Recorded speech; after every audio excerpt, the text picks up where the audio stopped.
Olá!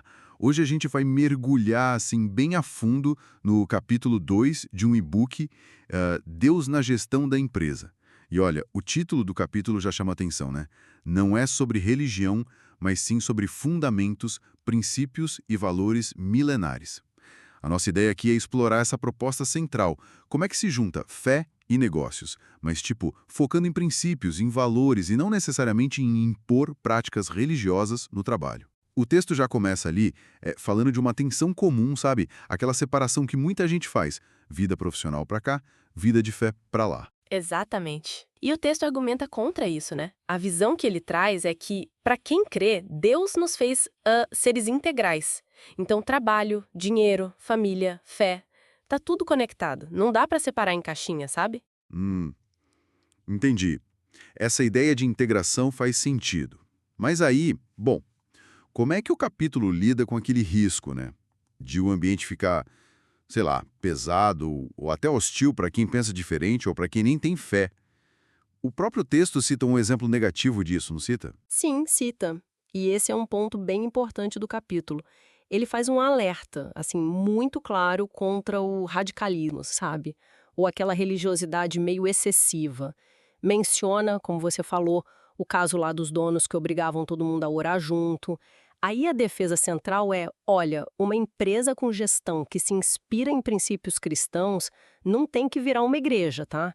O foco deveria ser outro. Seria influenciar positivamente através de valores como ética, integridade, respeito, essas coisas. E não ficar impondo ritual. Cita até a 1 Coríntios 9, quando Paulo fala de fazer-se tudo para todos. O texto interpreta isso como um chamado para ter sabedoria, para incluir, para adaptar a abordagem, né? Sem abrir mão dos princípios, claro. E lembra que o próprio Jesus criticava muito a hipocrisia religiosa, né? Entendi. Então a chave é essa distinção, né? Influenciar por valor versus impor ritual. Tá. E onde que o capítulo diz para buscar a base desses valores e princípios? Olha, a fonte que ele aponta é a Bíblia, é apresentada ali como esse baú, digamos, desses fundamentos e valores milenares. O texto a descreve como uma fonte de sabedoria prática para os desafios do dia a dia da empresa mesmo. Para quem está de fora, talvez essa ideia da Bíblia como um guia para os negócios possa soar meio dogmático, talvez. Como é que o texto defende essa aplicação na prática? O capítulo tenta posicionar a Bíblia mais como um manancial de princípios que não tem prazo de validade. Sabe, ética, justiça, liderança que serve, resiliência. A ideia é que esses princípios ajudariam a construir uma cultura forte na empresa, uma cultura positiva e até um código de conduta claro. Não seria aplicar o dogma religioso direto, entende? Mas extrair a sabedoria que se aplica à gestão. Cita até Provérbios 9.9. Instrua o sábio e ele se tornará ainda mais sábio.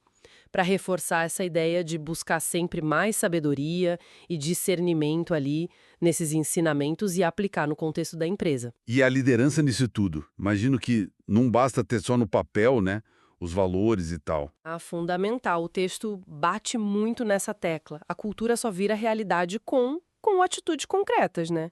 Especialmente de quem está na frente, dos líderes. Eles precisam ser o exemplo vivo daquilo. A resiliência, por exemplo, é um ponto que o texto destaca como um fruto dessa cultura. O capítulo até conecta com Filipenses 4,13. Tudo posso naquele que me fortalece. A interpretação no contexto da empresa seria essa capacidade de achar força, de perseverar, através da fé para superar as dificuldades do negócio, sabe? E para ajudar a ver se isso está rolando mesmo na prática, o capítulo sugere até uma ferramenta, né? O tal do diagnóstico de congruência.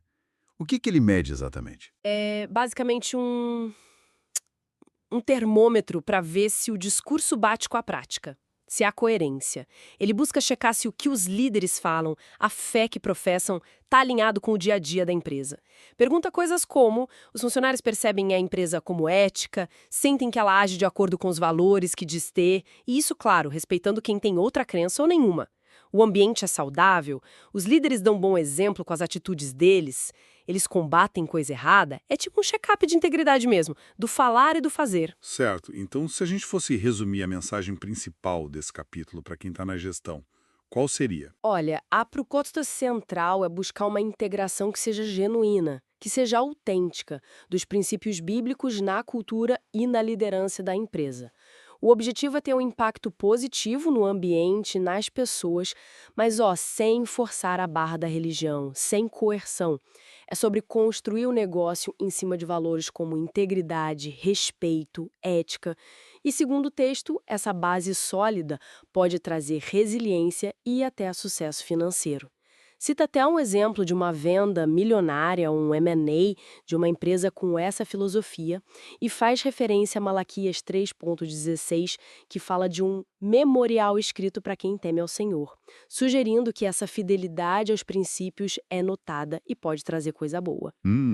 Interessante essa abordagem de aplicar princípios de fé, mas diferenciando bem de prática religiosa imposta, né?